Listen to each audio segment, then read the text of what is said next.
it was the Beijing Olympics. So flight pun kira macam it was busy time lah. And we were doing X night stop Beijing.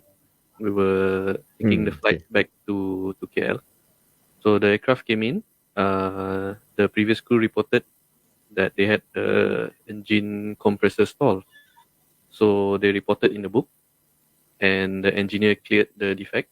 So we thought, okay, it's cleared lah, clear lah.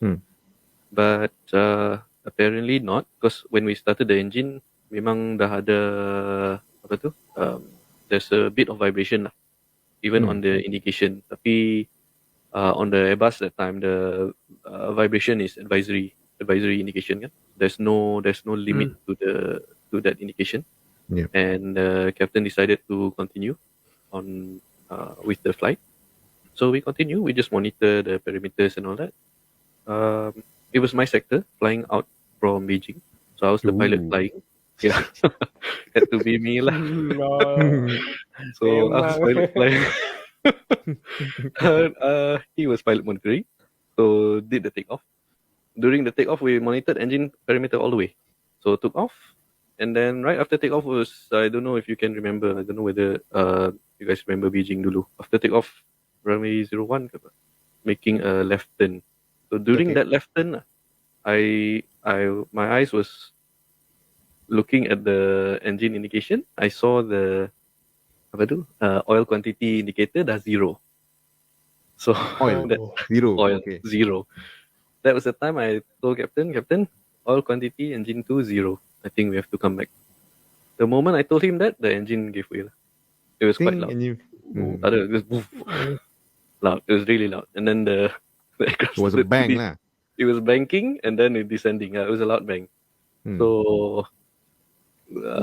we were kind of macam not so surprised, because I think we already know that, there was something not so right with the engine. Tapi it was not too bad during that time until the engine gave way.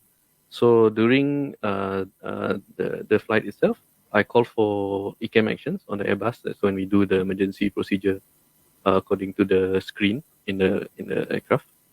And the captain did the procedure, so because he was pilot monitoring, so he did the procedure.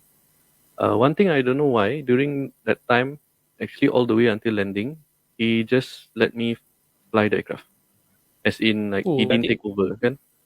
So okay. Wow. Yeah, because I believe in you. That's the thing lah. I'm macam, is either believe in me ka, atau I don't know. I don't know what other reason, but I was quite surprised, because I was thinking, okay, I was waiting for him when he going to take over kan. Emergency.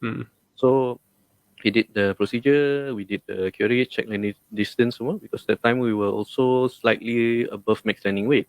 So we had to burn the fuel kan, before we can come back to land. And we requested for very long finals, rear vector, come back in. Then we landed. So he didn't take over control until we landed. So I think I guess it was the trust that he had in me lah, which I was quite surprised that time, because I really didn't expect. But the flying the aircraft itself during that time was very nice lah. For me, if you want to have any failure, especially engine failure, you better have it on the Airbus. Tenang. much easier compared to macam maybe 737 ke. The similarity between simulator and the actual aircraft, how close was it? The similarity experience? Simulator and reality. Actually, reality easier lah, because the handling is macam flying the real aircraft kan. You have more feel when you're flying the real aircraft.